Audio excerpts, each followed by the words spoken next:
question qui m'a posé des problèmes et des bons problèmes. Et puis, à un moment, il faut décider. Il y a des coureurs, j'aime bien le rappeler, qui sont performants actuellement, que ce soit sur la Vuelta ou qui ont été performants au Canada, et qui, d'un point de vue sportif, auraient pu, ou d'état d'esprit d'ailleurs, auraient pu être là. Après, j'ai décidé d'emmener ces 8 garçons avec moi pour représenter au mieux les couleurs de la France dimanche à Zurich sur ce circuit bien que vous avez vu depuis quelques jours. On le voit depuis un moment, on est là depuis les contre-la-montre. C'est 10 jours pour nous, voilà, on fait un peu étape par étape et ça se termine par la course médiatiquement la plus importante. Et voilà, l'objectif c'est d'avoir le même maillot que Paul Sexas avait après le contre-la-montre. C'est l'objectif, il est ambitieux bien sûr, mais si on n'a pas d'objectif ambitieux, on joue petit bras et il faut aussi avoir la tête sur les épaules.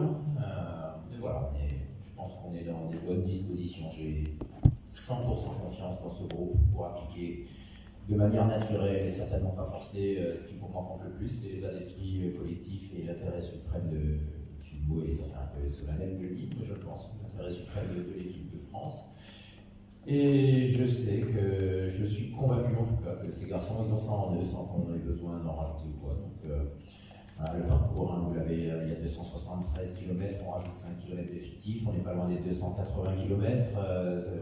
Au moment où on entre sur le circuit, c'est écrit 7 tours, mais c'est quand même 7 tours et demi. Il y a 205 km sur le circuit avec les chiffres que vous connaissez. Alors oui, le parcours, je peux vous dire ce qui est présenté, que vous avez sur le livre de guide technique, qui est toujours facilement trouvable d'ailleurs.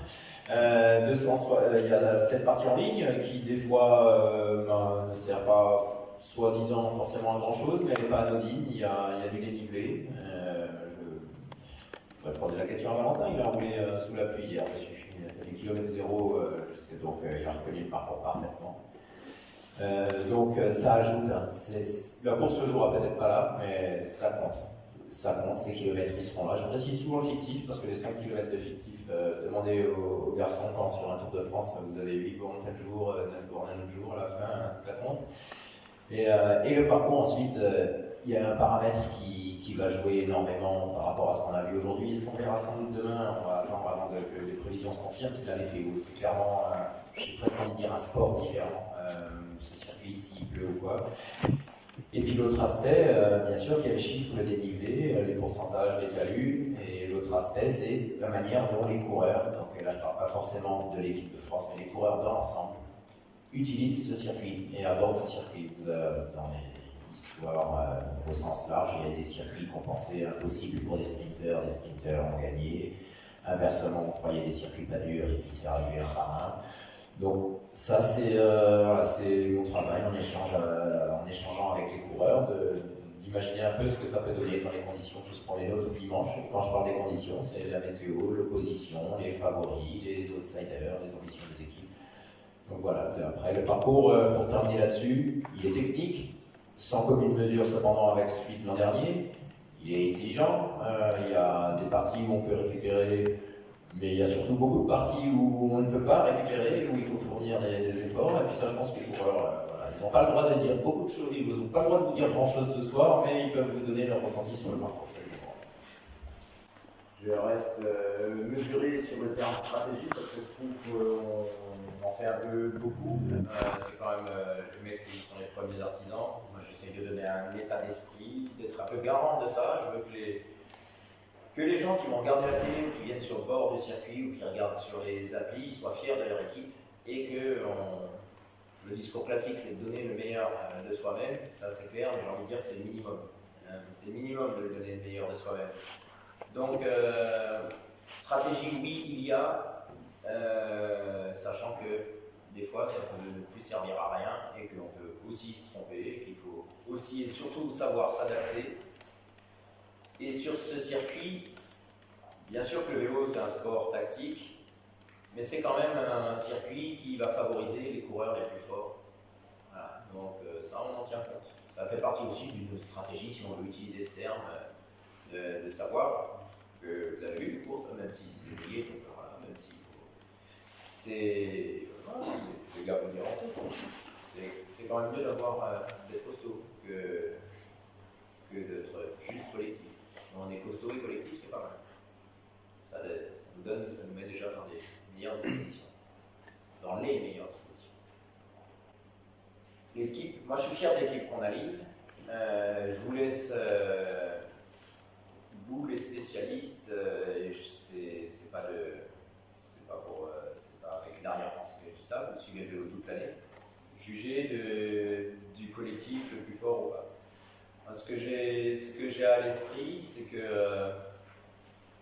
c'est qu'il y a le papier, que ce soit pour ça, pour le collectif le plus solide, entre guillemets, ou les archives favoris en individualité, et puis après il y a la réalité du terrain. Et même si, comme je l'ai dit, c'est un circuit qui sera dur et donc qui avantage les coureurs qui sont les plus forts, je pense, sans faire offense aux 8 qui sont à côté de moi, qu'individuellement, il y a notamment un coureur qui risque d'être plus fort. Ce n'est pas l'ennemi public numéro 1. Nous, on est là pour se donner la chance d'être champion du monde et de mettre tout en œuvre pour. Après, d'avoir un bon collectif et un état d'esprit irréprochable, c'est une condition pour s'ouvrir le champ des possibles, en fait. C'est une condition sine qua non, ça c'est clair. Pour finir sur cette histoire de collectif, je me souviens très bien qu'avant le championnat du monde à Wollongong, on disait la même chose. Et je le disais aussi, même en interne, et je le pensais, même entre nous. Donc on apprend aussi. Je ne dis pas que les gars au prix de solidarité monstre dans le final ont fait une magnifique deuxième place derrière Remco qui était sans doute intouchable ce jour-là. Mais on peut, comme je le dis souvent, on peut toujours améliorer des choses même quand ça marche, et inversement, pas tout envoyer bouler quand ça ne marche pas. Et puis en Australie, j'ai peut-être, voilà, j'en prends largement ma part, c'est une course de vélo sans oreillette, et à un moment, j'ai peut-être pas été assez clair, et on n'a peut-être pas agi de la bonne manière. Et ben, il faut en tirer les enseignements, c'est passé, on en tient compte, et puis on va, ouais, voilà, on a l'équipe solide, c'est vrai. L'équipe la plus solide, c'est celle qui aura le vainqueur. Voilà, pas forcément, c'est un peu. Il faut que ça se traduise en fait sur le terrain, si on résume. C'est bien beau que ce soit les individualités ou les collectifs, mais il faut que ça se traduise sur le terrain. Et pas forcément que ça soit du clinquant ou du vélo feu d'artifice. Il faut que ça se traduise en concret, mais ça peut ne pas vous sauter aux yeux sur l'antenne de la télé. C'est pas toujours ah bah tiens, on attaque à 180 bornes de l'arrivée et puis ça dure jusqu'au bout et on gagne. Très rare que ce soit comme ça. Il y a 2 fois on peut gagner, d'autres bien. En tout cas, mettre en place pour